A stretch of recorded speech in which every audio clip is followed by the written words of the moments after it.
And we are live. Well, good evening, everybody. Thanks for joining again another Tuesday night here on the old My Bourbon Journey Whiskey Review channel officially. So thanks, guys. Appreciate it as always. Nice to kind of get back to maybe a little bit of a formal schedule, Tuesday nights, things like that. So really appreciate everyone's time and just being here in general. So should be a fun night tonight. What we'll do is, obviously, I've got as I mentioned before, in the kind of bio or the comments below, I've got a few of my top, I think, 23 whiskeys to date so far. Now, again, it's a little bit skewed for me because I feel like I've not bought nearly as many bottles this year as I have in the past, only because of doing so many single barrel picks through the club that I feel like a little bit jaded, in terms of having, in my opinion, really good whiskeys and feeling like maybe I don't have to buy as many, but I know for reviews and all of that. And fortunately, some of us,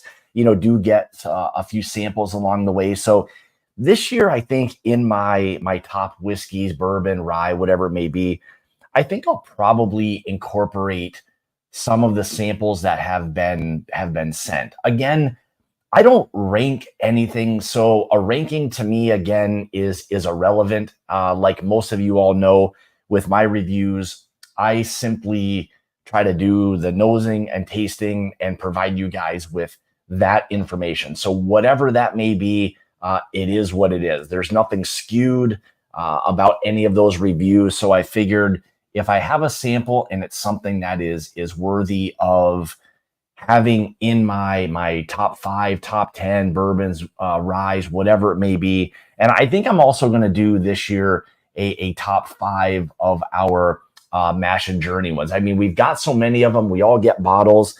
And I'm hoping that if I do it, maybe Jason will do it.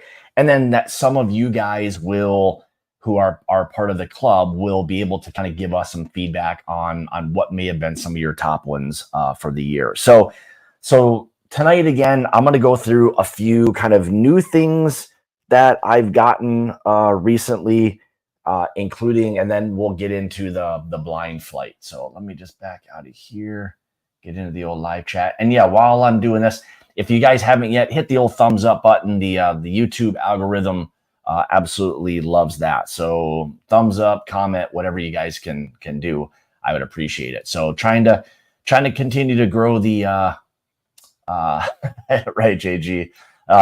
Continue to grow the channel and do all that good stuff with the old YouTubes. So let me say hi to a few people that were in here early on. Thanks, guys. I appreciate everyone. Top Dog was in here. Thanks, bud. Good to see you, John. Mark was in here, buddy. Good to see you. Doug H was in. Roy R. Good to see you. AP, the schoolgirl fan 2023. How's it going? I'm not really sure about that, but I guess we're doing. How are you doing today? Okay, good. So maybe all right, maybe someone changed their name or whatever. So if there's something behind that, you'll have to let me know. Mr. Henson, good to see you, buddy. What does that say? Saw Jack Daniel 10 for $100, passed on it. Mistake. I don't know. $100. I don't know. I wouldn't want to go above that. Let's say that. I think you're okay right around that $100 price point. So cheers, G. Good to see you, buddy. Tater Dom, good to see you, bud. Appreciate that. Mr. Widener, good to see you, Mark. Appreciate you joining tonight. Yes, G, I do actually do a few reviews here and there. I've got some other good stuff coming out. I'll talk about one that I just actually got a sample from someone the other day and started doing some tasting notes today, and it completely caught me off guard. So, hey, how's it going, brother? Good to see you as always. Always good to see you. Feels like, geez, almost feel related. I've seen you on so many pics here lately. So, what else we got here? Mr. Perkins, as always, good to see you, buddy. There's my man from Massachusetts, Lance. Good to see you, buddy. Tony, good to see you. Howdy to you. Adam F., good to see you. Cheers to all. Bourbon Retriever. Hey, good to see you, bud. Glad you could pop in tonight. If you haven't subscribed to Bourbon Retriever, make sure you do that tonight. He's doing some fun things, putting out some good content. So make sure you you subscribe. Ernie, long time no see. Good to see you, buddy. Really happy you're in tonight. Hopefully you and the family are doing well. So there she is. There's the better half of the Pete's. Good to see you, Renee. What else we got here? R2 Bourbon 2, salute to you as well. So thanks everyone for joining tonight. Greatly appreciate it. So I think I've got a fun one. Let me start out with so for some of you, maybe you guys have or hadn't heard of this. Again, is just a sample bottle. So let me see if you guys can see that or not. So anyway, this is the most recent release that's coming from Bardstown Bourbon Company. This is going to be their, let me grab the spec sheet on that just so you guys know. So this is the Bardstown Bourbon Company Goose Island Collaborative Series. So needless to say, they are taking blends of different Kentucky bourbons and then aging those in Bourbon County Stout barrels. And let's see. So the blend on this one, just to kind of give you guys an idea, it is all Kentucky. This go around 56%, 7-year Kentucky, 26% 6-year Kentucky. Both of those mash bills are, and you guys have to let me know, I'm not sure what this mash bill is, like where this is coming from. This was a little bit unique, and maybe this is, I don't think this is Bardstown stuff, but you guys will have to let me know. Does anyone know the mash bill? 53% corn, 26% rye, and 21% malted barley. If anyone knows what that mash bill may be, let me know in the comments. I'd be really interested to know what that is. And again, they're saying it's from Kentucky. I just don't know that mash bill. It doesn't sound familiar. 53 corn, 26 rye, 21% malted barley. And then the last 18% is 9-year Kentucky. And I think the 78-13-9, I believe, if I'm not mistaken, is Barton, I believe. So I don't think that's Beam. But somebody can let me know. It's either Barton or Beam. I know, but I'm really interested in the 53, 26, 21 mash bill to kind of know what that is and where that's coming from. I'm not familiar with that one. So yeah, I saw that one with their oh yeah, I know they got a few of the M&J bottles that are on there as well. So thanks for putting that out there. So Mr. Jenkins, good to see you. Appreciate you jumping. Slapshot, good to see you, buddy. It was nice to see you out at the Summer Jam this year out in Baltimore. Let's see. Okay, and so yeah, so let's talk a little bit about that. So for me, I guess because I took some tasting notes and everything today, and it was very, very surprising to me as to what the profile of it was. For me, it was very heavy on the smoky side of things, and maybe that kind of like charred or smoked malt.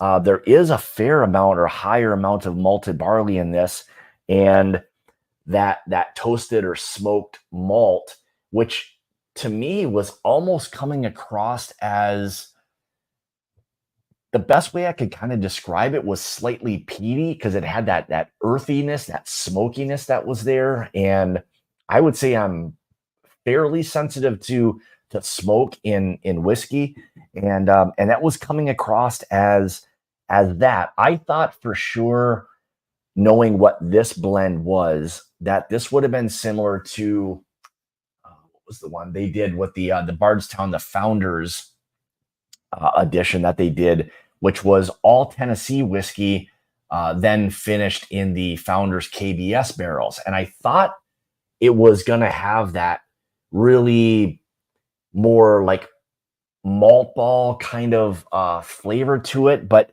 I was getting a real heavy smoky characteristic to it, and it was really prevalent on it. And I'm reluctant to drink it right now, only because I don't necessarily want that on my palate before I kind of dive into some of these. So yeah, so Benny, I'm trying to figure out what it says Kentucky, but I'm trying to figure out exactly. Yeah, 53, 26, 21 is Kentucky, but I'm trying to figure out what or who is producing that mash bill. I don't think it's Bardstown or Bardstown's own stuff.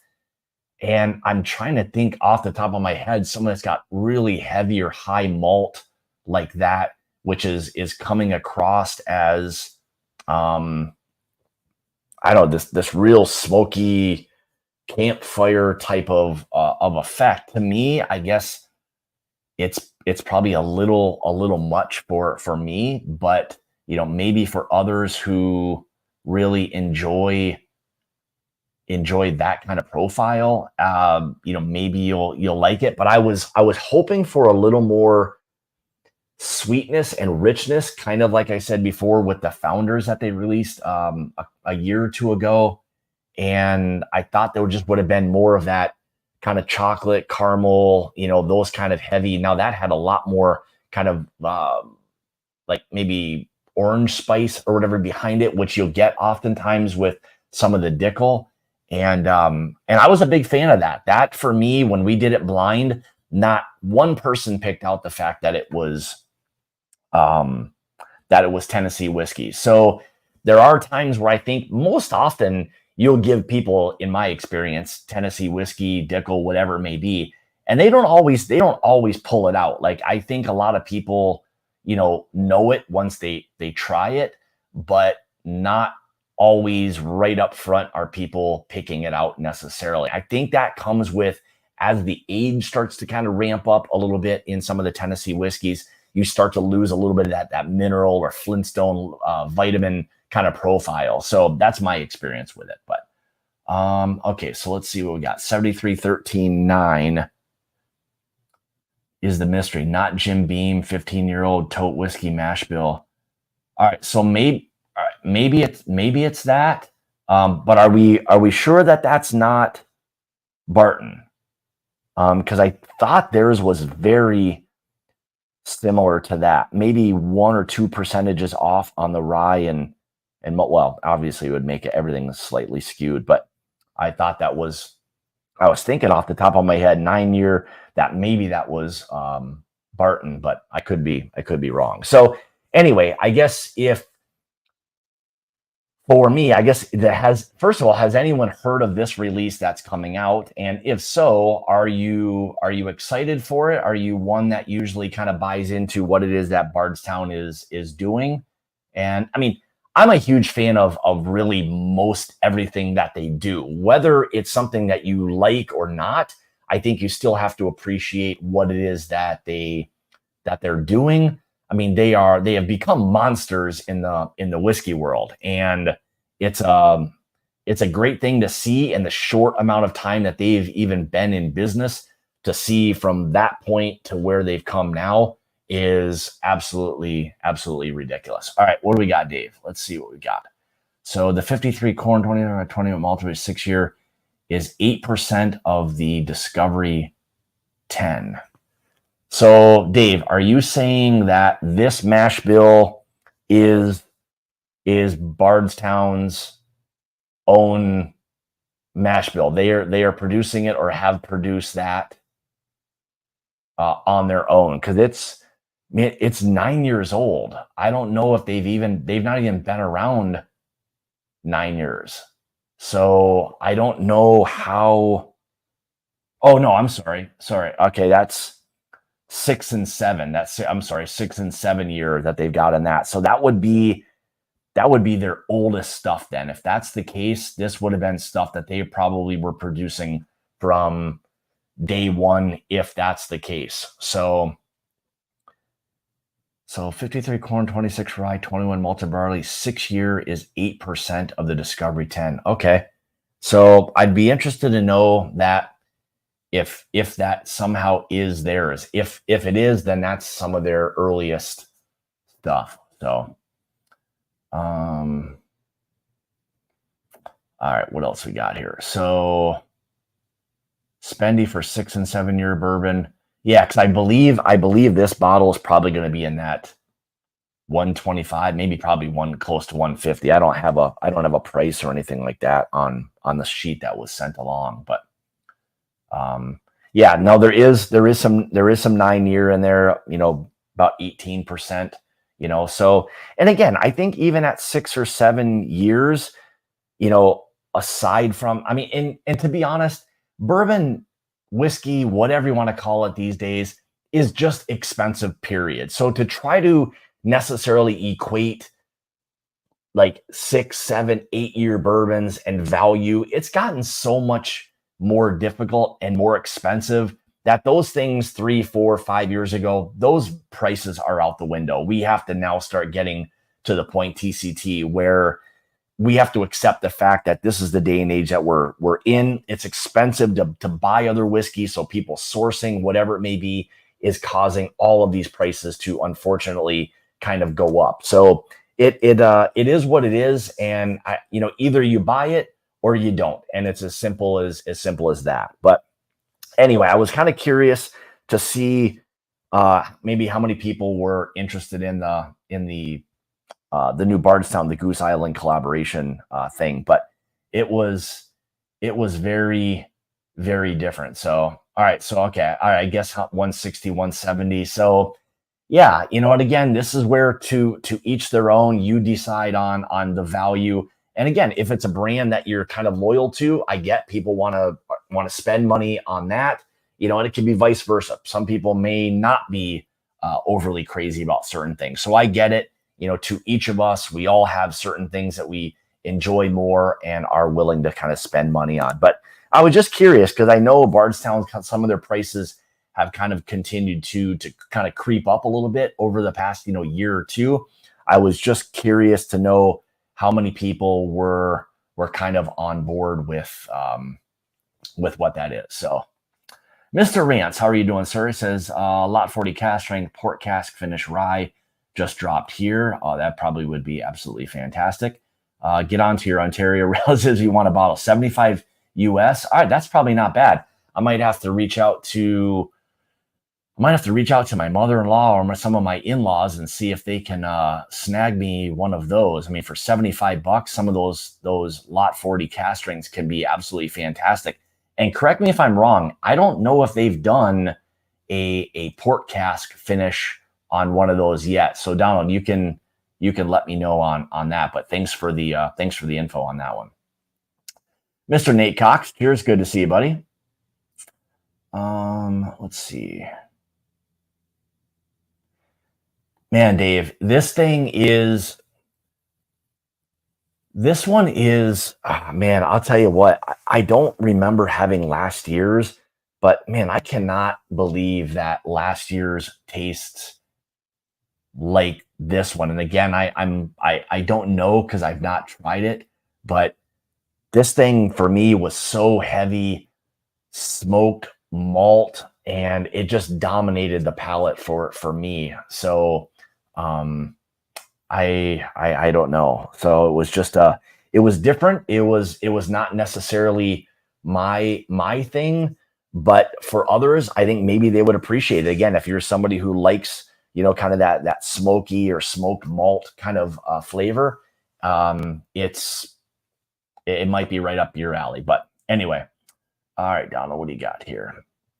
They've never done. I didn't think so, and I'm like, wow, that'd be kind of cool.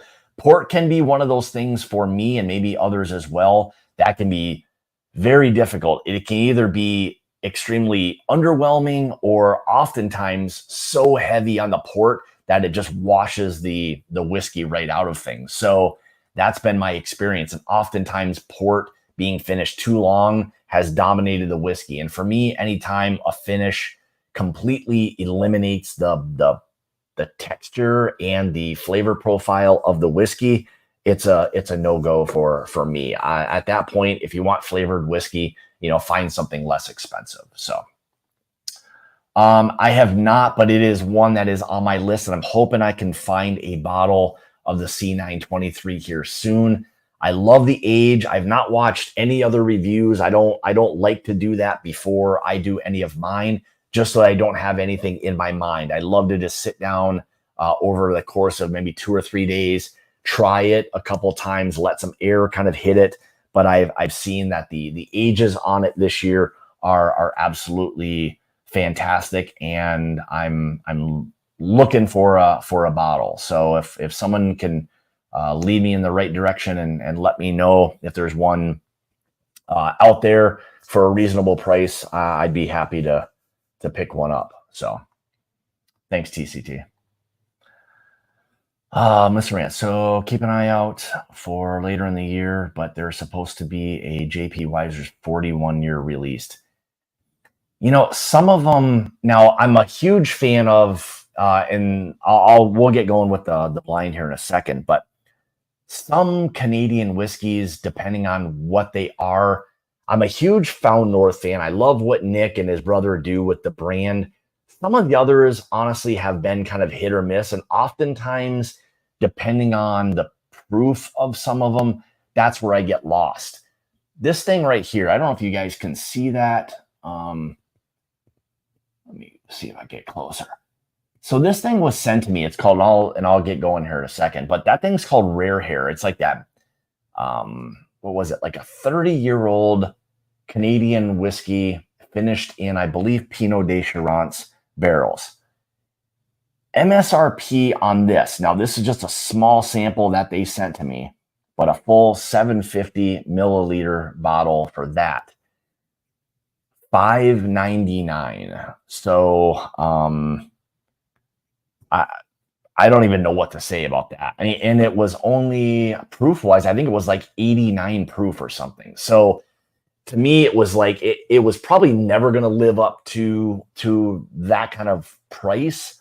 But yeah, I was blown away by when I saw the price of what that is. But anyway, that's, again, the value of whiskey these days. You never know what the hell anything is going to be. So what do we got here? So I've been hitting these stores daily looking for, yeah, I mean, it's, I will say this with the ECBPs is over the years, maybe the last couple years, they have been, I'll say, slightly easier to find. Like you can find them. They're not just nowhere and nobody gets them. So I do like that about them. And I would still consider it something that's relatively easy to find. I found the B523 at a local store a few months ago. I probably should go back over there and try that. But yeah, so I think the ECBPs are absolutely fantastic whiskey. Value-wise, to me, still some of the absolute best for what it is they're doing. Some are different, but again, it's some really, really fantastic stuff. So anyway, all right, let's see. What do you got here, Donald? So a lot of the Found North has been from Hiram Walker, the distillery that makes JP Weiser's. 35 years were 160 Canadian, 50% of that pack punch, 23. All right. And that I can kind of see that. I think the cool part about what some of Found North, and you're probably familiar with it, is just their attention to detail and what they do. Again, I don't have a lot of experience with Canadian whiskeys. I know the JP Weisers, the Lot 40, things like that. I've had some of them, but I don't have a ton of experience with them, knowing like each individual profile. But I'll keep my eye out for things. The Lot 40 port finish cast strength is something that kind of piques my interest. So, all right, so let's do this. What else did I have? Did I get anything else new? Don't know if anyone saw this drop on Sealbox maybe last week. I don't know if anyone can see that. It's kind of hard to come in. But anyway, this was the under their own label. Kind of cool with the kind of gold print, some of their navy blue that's on the thing. So anyway, this was their straight bourbon whiskey finished in toasted French oak and maple syrup barrel. So my first kind of couple pours, I wasn't overly crazy about what it kind of was. I had gave some to my wife as well and kind of thought the same thing. So I'm going to let this bottle kind of sit, open up, and just see if the toast and some of that maple syrup barrel starts to come out a little bit. And then speaking of port finish, this is some of the 3-chord that was also finished in port wine. Now, again, they're doing mostly all Kentucky bourbons now. They were for a while. They're sourcing some of the Tennessee stuff, but this is all distilled in Kentucky.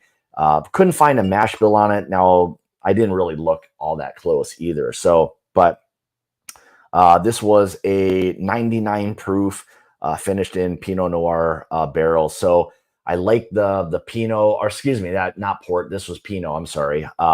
So I like that style of wine. So I'm hoping that this really kind of gives that a little bit of a nice kick. You know, again, at right around 100 proof, you know, it's a nice kind of sipping proof, I think, and maybe some of those Pinot barrels will hold up in that whiskey. So I'll probably dive into that. Probably get a review out there. You know, as long as the price point on something like that is somewhat fair, I think some of these kind of brands that some of us kind of discredit a little bit or don't kind of buy into, some of these can actually be pretty good values in today's day and age. So I'll get into it a little bit and I'll kind of report back and see if that one is worthy of a review or not. So, all right, what do we say? Let's go ahead and boy, am I dark to you guys, like on your phone or anything? Like on my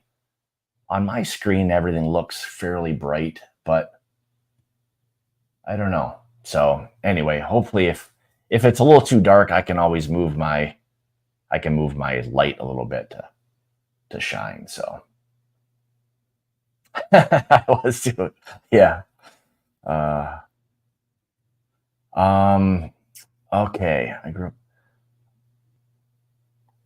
I think Sarnia, my wife lived like not far from there at all, if I'm not mistaken. I'll have to verify that with her, but I think she's probably very familiar with that area. So, okay. All right, let's go ahead and dive into the blind. So I've got 4 bourbons and 1 beast of a rye that's mixed in here. I threw the rye in because this is one of our picks that we have coming up through Corbin and Cash, and just sipping on it a little bit. All right. Well, I've got my key light person here who's trying to figure out right now the lighting situation. All right. Well, whatever. We're just gonna go with that. So she was short of like blinding me. I felt like I was like being interrogated by the police there for a second. So we'll leave it the way it is, so I'm not completely blinded. But anyway, so I have the 4 bourbons, which are going to be the Elijah Craig Barrel or ECBP A123, the Barrell Batch 34, which I absolutely loved, Luke Batch 4, and the 4-Gate Kelvin Collaboration V, including the Corbin Cash rye, which is a beast. And I put it in here only because I wanted to see, without knowing where it is, where it kind of falls within all of this. So got to say hi to my sister. Good to see you. Thanks for joining tonight. So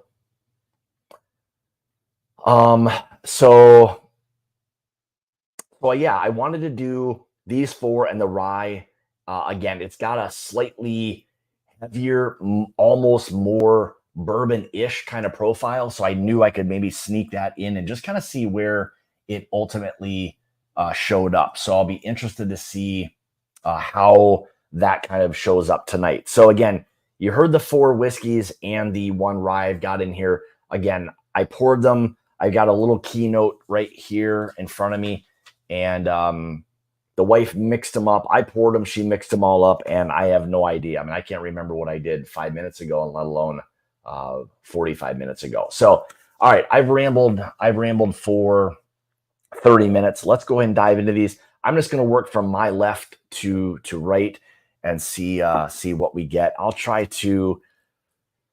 do my best to see if I can pick out what I think is what and go from there. So, all right, cheers, guys. Thanks everybody for joining tonight. Greatly appreciate it. We'll see what we've got. We'll see how these 4/5 whiskeys kind of end up in a blind flight. Should be good. I think most of them are fairly similar in proof. Couple finishes in there. Actually, only one finish. The Kelvin 5 is the only finished one, so it might stand out, but we'll see. I mean, I've had some finished whiskeys before that don't taste finished, and vice versa. I mean, when we were at Starlight, we thought a straight bourbon that we had was finished, and it wasn't. So doesn't mean anything in blind. If you want to know how little you actually know, do something blind, and it'll be humbling. So, all right, let's go. Cheers, guys. Oh man. All right. Oh geez. Well, it's a really beautiful nose. Boy, lots of like pecan, like butter pecan. Get that nice kind of like pie crust. Slight nuttiness that's there. My initial thought would be maybe to say the ECBP. Beautiful. I mean, it's a real beautiful nose on it. A little bit of that like kind of rickhouse effect which was one of the things I liked about the A123 was that it just had that real richness to it. So, all right, let's go ahead and try this one. Cheers, guys.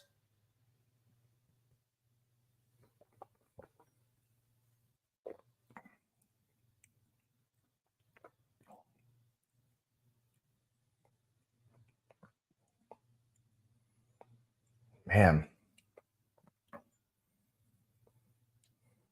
I mean, I take that back. That might be the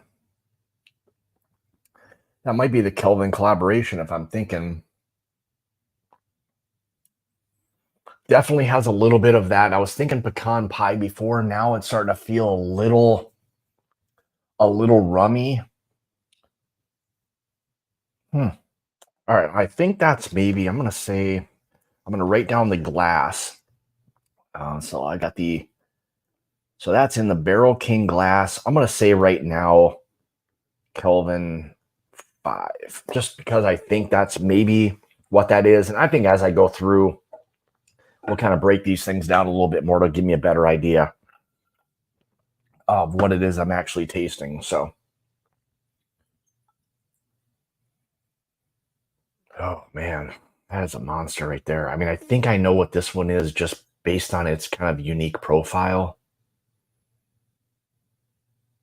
I'm thinking this might be the Corbin Cash here. We'll find out here when I taste it.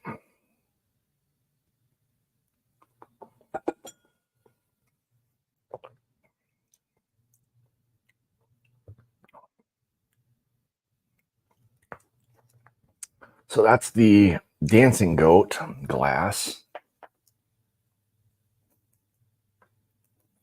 I think that's the Corbin Cash. It has obviously a slightly unique profile, but it is a monster of a whiskey. Delicious. Got a little bit of that earthiness there to it. Really nice, like kind of rich chocolate, maybe even like a chocolate covered raisin, something like that. But man, it is a rich whiskey. And I believe that single barrel was coming in at pretty close to 130 some proof, 135, something along those lines. So what that is a beautiful whiskey. You get a little bit of that, I'll say, probably more of a little bit of that rye that's there. It's slightly different, so it kind of comes across as a little bit I don't want to say crafty, but it's just a unique profile. It is a what they call Merced rye, so it's something that I think is kind of like a gnarly, nasty rye that grows really well in California, which is where they harvest their rye. So it was a beautiful, beautiful whiskey. So all right, let's move on to the Mash and Journey glass and see what we've got here.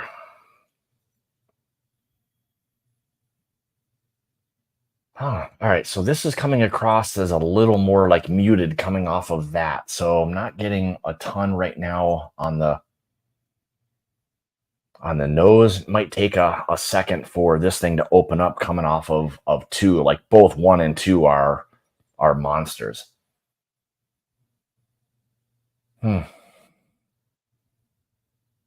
All right, so I'm thinking maybe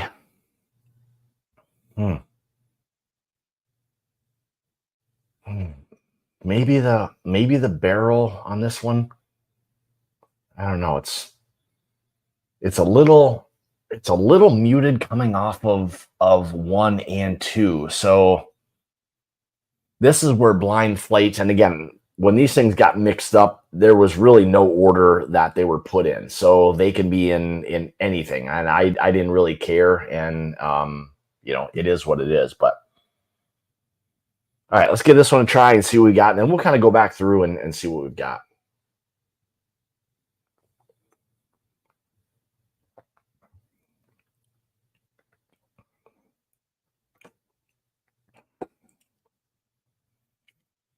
It's got a little bit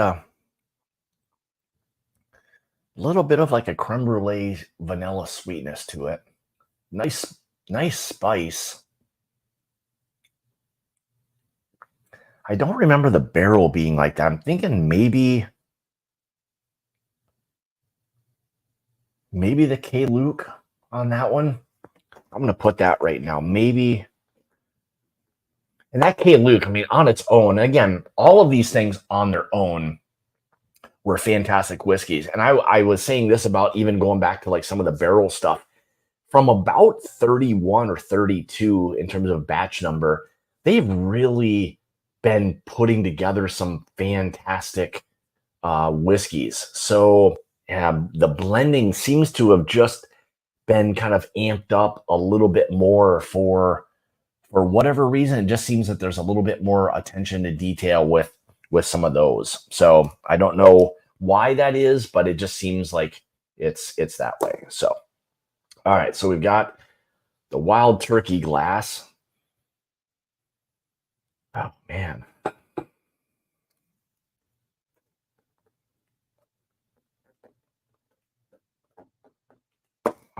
Let's see what we got here. Yeah, no, maybe this is coming across as the barrel. There's a little bit more richness. There's a little bit more of a backbone to this one. All right, let's give this a try. Still nice sweetness, good spice. There's something that's a little bit, I'll say like a little bit of an oaky presence. And I think in batch 34, there is some older Tennessee whiskey, which was something I appreciated within the blend. You weren't getting that crazy, mineral note that a lot of times people will get. It really added some nice overall depth to it. So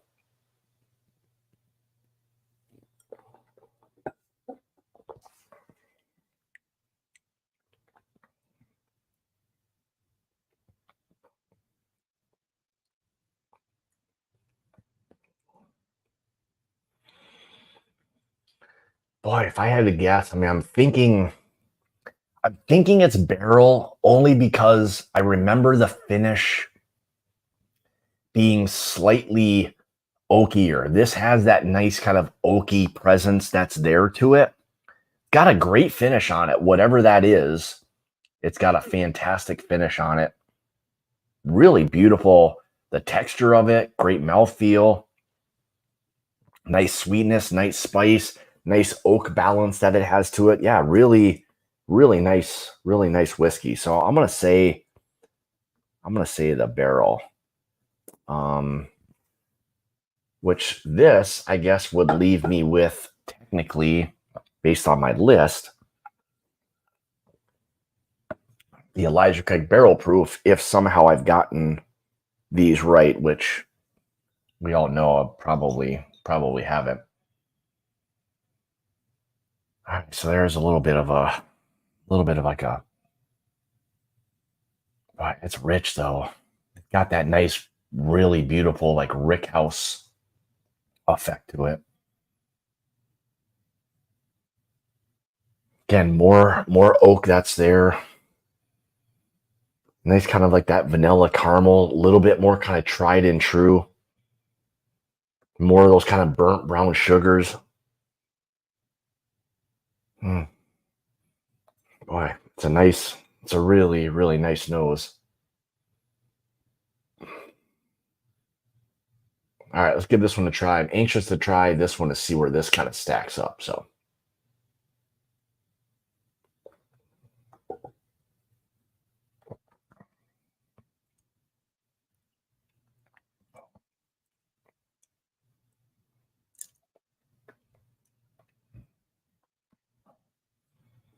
man, blinds are hard.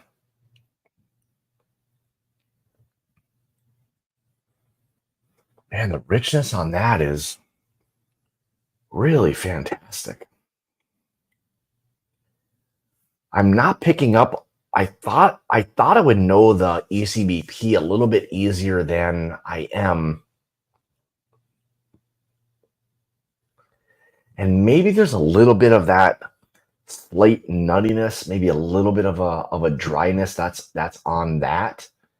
That is making me think that I do have that as the Elijah Craig Barrel Proof.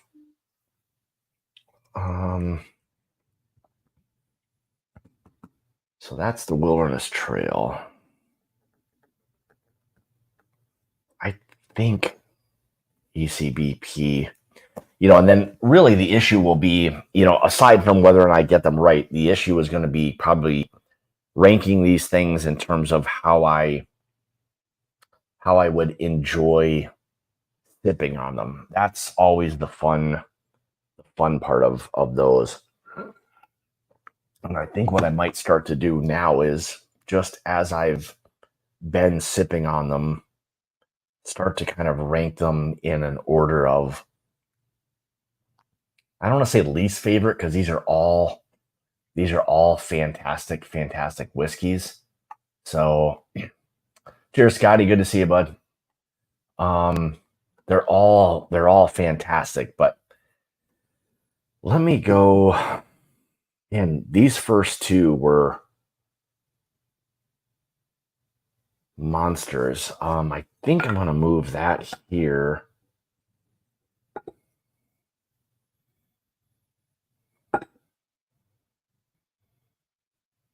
That's got a really nice, like, fresh cinnamon note on it. It was almost like a really, really nice, fresh cinnamon note on that. Yeah, I'm thinking, boy, I don't know if it's coming across as very sweet. It's making me think that rum, and I believe sherry, which was the Kelvin Collaboration, was that. I think that's what it was. It's making me think that that's the Gate. This one I'm pretty sure is the Corbin Cash. Oh, man.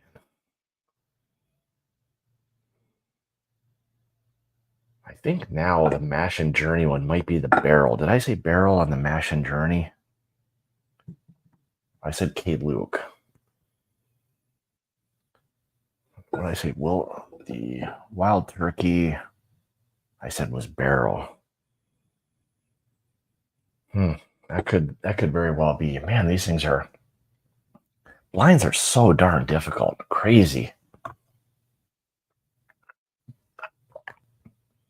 There's my buddy from Colorado Springs, Mr. Sergey. How you doing, buddy? Good to see you. The franchise, Mr. Franchi. Good to see you, bud. All right, let me try to. I think I've got. Man, I think that's the 4 gate. I think that's the. Excuse me. I think that's the Corbin Cash.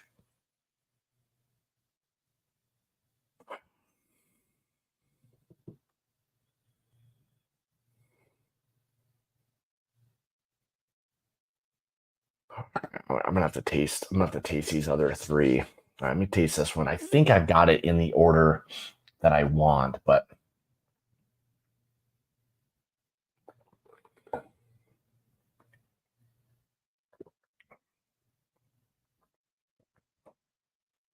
man, that's a good whiskey right there, whatever that is. Great balance to it. Oh, I see my brother from another mother is in here. Good to see you, Jace. Man, I'm thinking that what did I say? Wilderness Trail. Yeah, I think that's the Elijah Craig Barrel Proof. It's got a great finish, good spice, good oak, nice sweetness, great balance to it.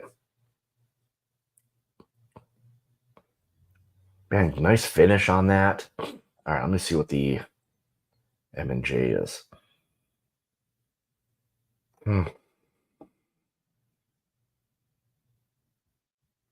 See, the nose is better. The nose is better on the Wild Turkey.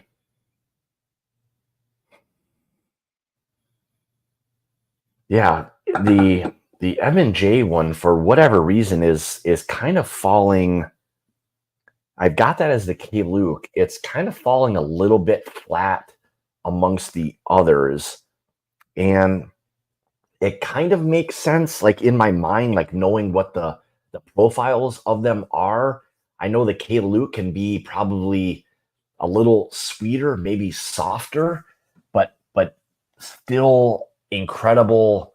Bourbons. I mean, what Jonathan has been doing from a blending standpoint is short of incredible. I mean, they have really been putting some fantastic batches together.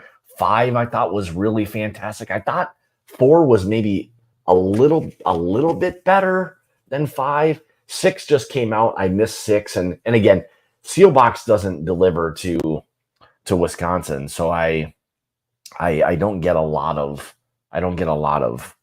Sealbox stuff. Boy. Yeah, I'm thinking maybe the Wild Turkey. Do I have this as barrel? Yeah, I got that as barrel. So I think the Mash and Journey one is the K Luke. That's probably the order I would go in. I mean, the Barrel King glass, which again I've got as the Kelvin 5.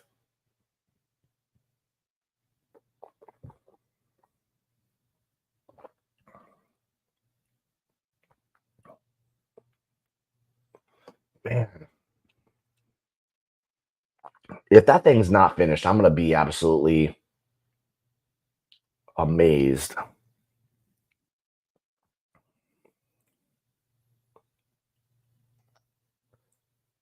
It's honestly, it's drinking. The Kelvin 5 is drinking even better than I remember. If that's what that is, I mean, it's got a great finish. I mean, that just sits on the palate. Great flavor. I mean, I hope to God that that's not the. Well, I shouldn't say I hope to God that it's not. If that somehow was the barrel and the or not the barrel, if that's the Elijah Craig Barrel Proof, I'll be amazed. But I think in the Wilderness Trail glass is the ECBP. But man, that first one is a monster. The second one is definitely different, but a monster of a whiskey as well. Absolutely love Love the profile. A little bit of that earthiness there. Chocolate covered or chocolate covered raisin.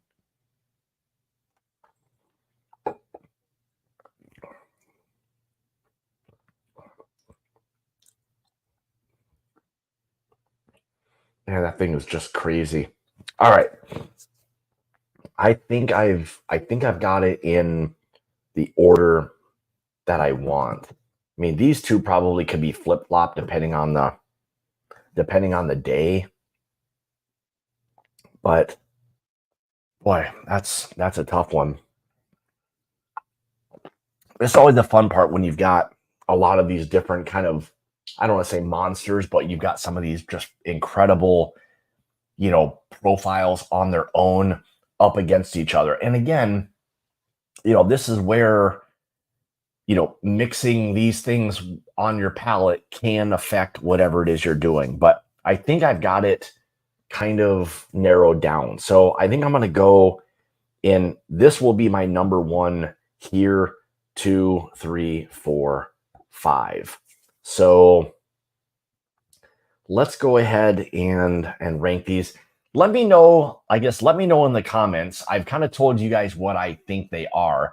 Let me know what you think in terms of my ranking, what you think maybe in terms of what I've described along the way, what you think each one of these may be. So it's always interesting to hear what you guys think as well. But my order would go, so let's rank this. So I would go Barrel King Glass 1, Dancing Goat Glass 2, Wilderness Trail 3, Wild Turkey 4, and the Mash and Journey 5. So that's the man, I'll tell you what, that Corbin Cash, I mean, if it's number one, I'll be surprised because it has that unique profile, but it is a monster. It's a monster whiskey. So,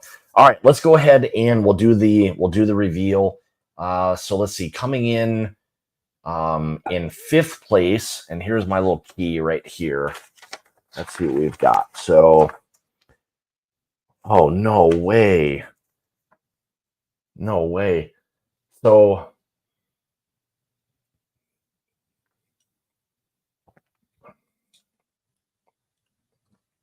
right, that's crazy. Coming in 5th place is the Kelvin Collaboration 5. That was in the Mash and Journey glass. The Kelvin Collaboration 5. Wow. All right, so I had that not right at all. So that's crazy. I was not getting that kind of vibe off of that whiskey at all. So I don't know. It's crazy that it's that. So, all right, coming in 4th, man, I am blown away by that because that Kelvin 5 was absolutely a monster, especially on its own. I don't know how the finish on that got muted like it did. It just wasn't drinking to me like a finished whiskey like that at all. It was very muted for some reason. So, all right. So anyway, 4-Gate Kelvin 5 comes in 5th. Wild Turkey Glass is the, let's see, I had Wild Turkey. In 4th place is the Barrell Batch 34.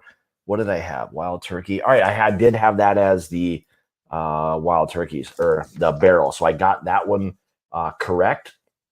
So that was kind of cool. That was coming in 4th. And again, this was where things really started to kind of change. And again, fantastic. The barrel on its own, fantastic whiskey. So, all right, coming in 3rd in the Wilderness Trail glass, I had as, what did I have? Wilderness Trail. I had that as the Elijah Craig Barrel Proof.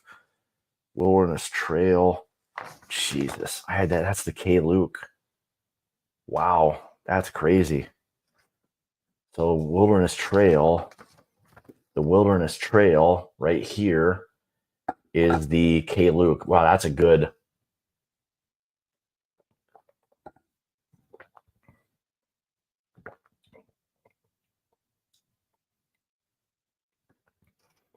Wow. I mean, that K. Luke right there, that batch 4, that's a badass whiskey. I would say these 3 are probably outliers in the overall like blind. But man, that K. Luke batch 4, that thing is ridiculous. And I knew it even doing the review. I didn't pick it up now. I had that as honestly, I had that as the Elijah Craig barrel proof.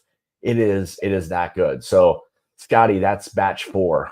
5 I thought was good, but I thought 4 was better. Haven't tried the batch 6 yet, but man, if it's more close to 4 than it is 5 for me, holy moly, that's ridiculous. So wow, that's a little bit surprising. What did I have that I Wilderness Trail? I mean, I had that as the Elijah Craig barrel proof, to be honest. I was drinking that heavy and thick. So I think we can see where we're going with this whole deal, and unbelievable. So anyway, coming in second, Dancing Goat glass, I had as the Corbin Cash. It is the Corbin Cash, so I did get that one. I got that one correct. Yeah. So holy moly, which leads us to now know that the Barrel King glass is the Elijah Craig Barrel Proof Batch A123. That is a incredible bourbon right there. That is, oh my God. Yeah, I mean that it's gonna be one of, if not my top one. I mean, it's gonna be, and again, I haven't had the C923 yet to compare it, but my God, that is a beast of a whiskey. And I'm glad to know, just in terms of the profile of these, how well the Corbin Cash did amongst all of these in terms of that heavy, rich, unique mouthfeel monster of a whiskey. I love the fact that a brand that a lot of people, unfortunately, I don't think have either heard of or had an opportunity to try. So fantastic. I'm glad to see how that kind of shook out. But yeah, overall, winner tonight is ECBP in the Barrel King glass batch A123. That is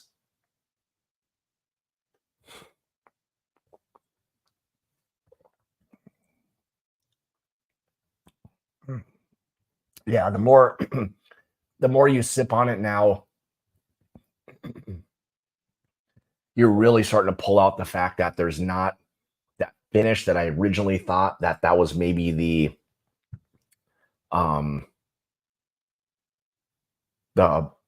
Foregate. I thought there was a little bit of a finish on it, but the more you kind of sit back and now knowing that has just got that beautiful Rick House effect on it. Incredible mouthfeel, sweet spice.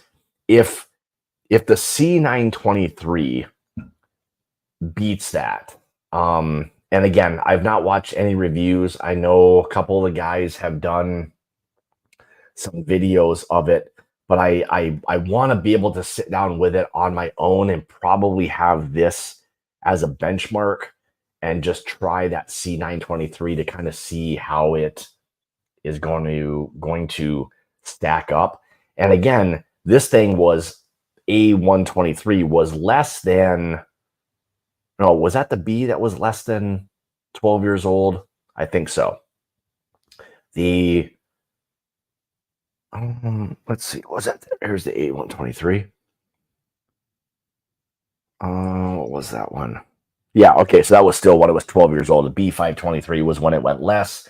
C was now in that 13 plus year range. So what's up, brother? Good to see you.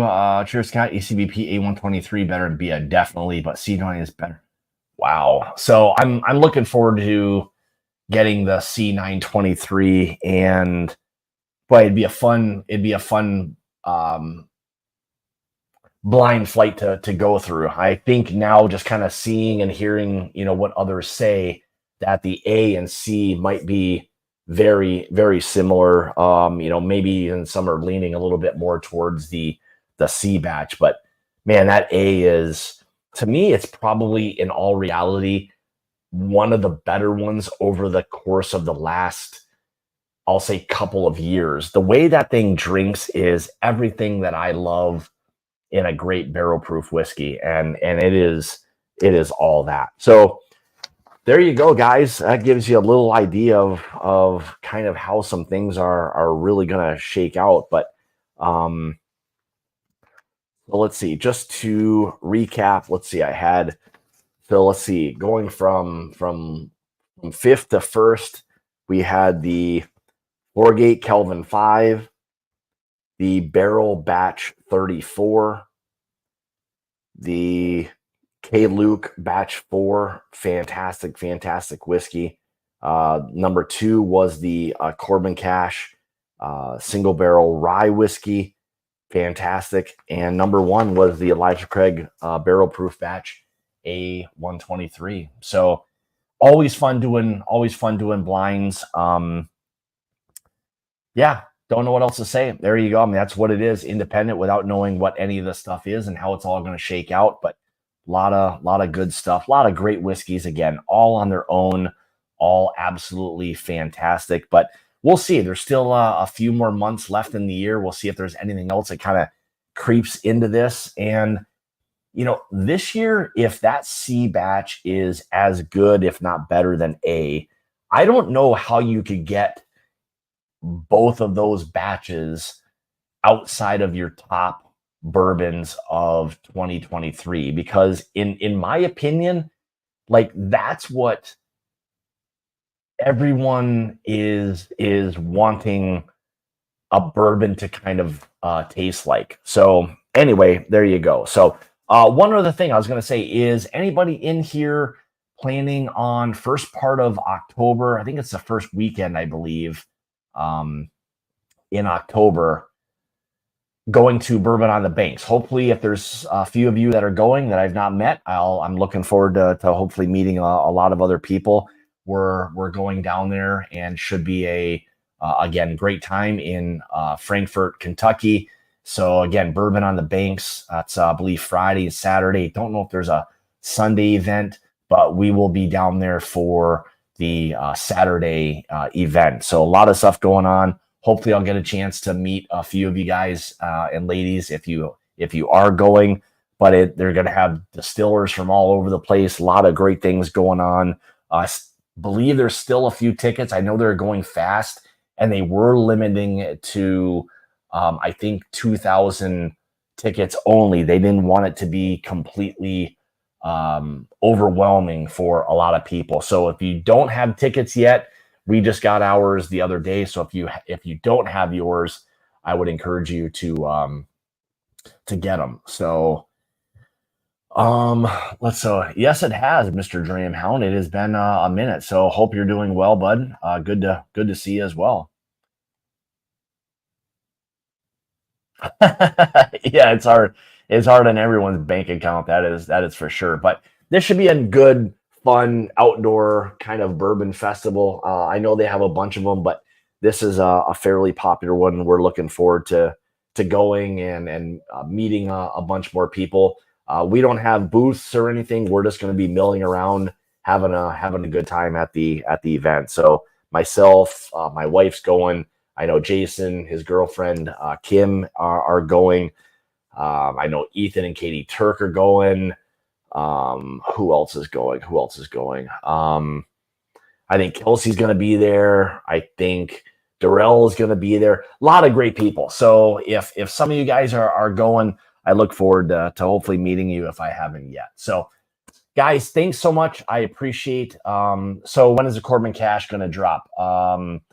So we will be talking TCT. Jason and I are going to be doing a Patreon live here in the next probably 10, 15 minutes.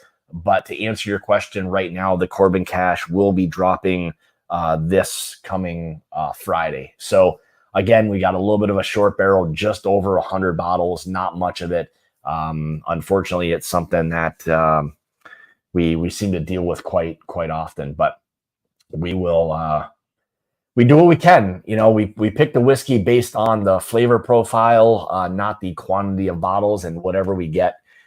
So, but anyway, to answer your question, Friday we will be releasing the Corbin Cash. So, guys, thank you so much. Again, if you are going to be at the Bourbon on the Banks in Kentucky, first part of October, I look forward to seeing you guys. But more importantly, thank you for all the support. Appreciate you guys being in here tonight. Next week, I'm actually working on trying to get Richard from Art of the Spirits on. We'll see if I can get him on to talk a little bit about his brand out there in Colorado Springs, Colorado. They're doing some fantastic things. We've kind of did some stuff with them through the Mash and Journey Whiskey Club as well. But a lot of great things. And again, the fun part is just being able to get a lot of different whiskeys, try a lot of fun things. And I would encourage you guys to do the same thing if you can. And it's going to be a fun one. So guys, thank you so much. Greatly appreciate all the support. One thing I wanted to touch on from not last week, but the weekend before, for everyone who participated in the kind of charity event that I did for the Wisconsin Boston Terrier Rescue. You guys all know who you are. I can't say thank you enough for all of that. So thank you for all the donations, helping out. We are working on right now coordinating a date and time to get the money from the donations to the charity. I will, do it in person, so I'll be able to, take a picture with them, give the check over to them for everything that you guys did to help us out. So it's something that my wife and I are really looking forward to being able to kind of share what it was you guys provided to the rescue. It'll go a long way. So we're grateful for everybody who did something. Again, thank you for all the support.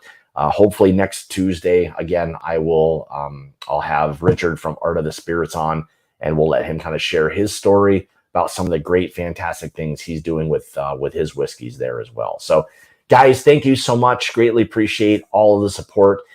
Thank you for tuning in tonight. And remember, it's about the journey and not the destination. We will see you guys next Tuesday. Cheers, take care, and have a great evening. See you guys.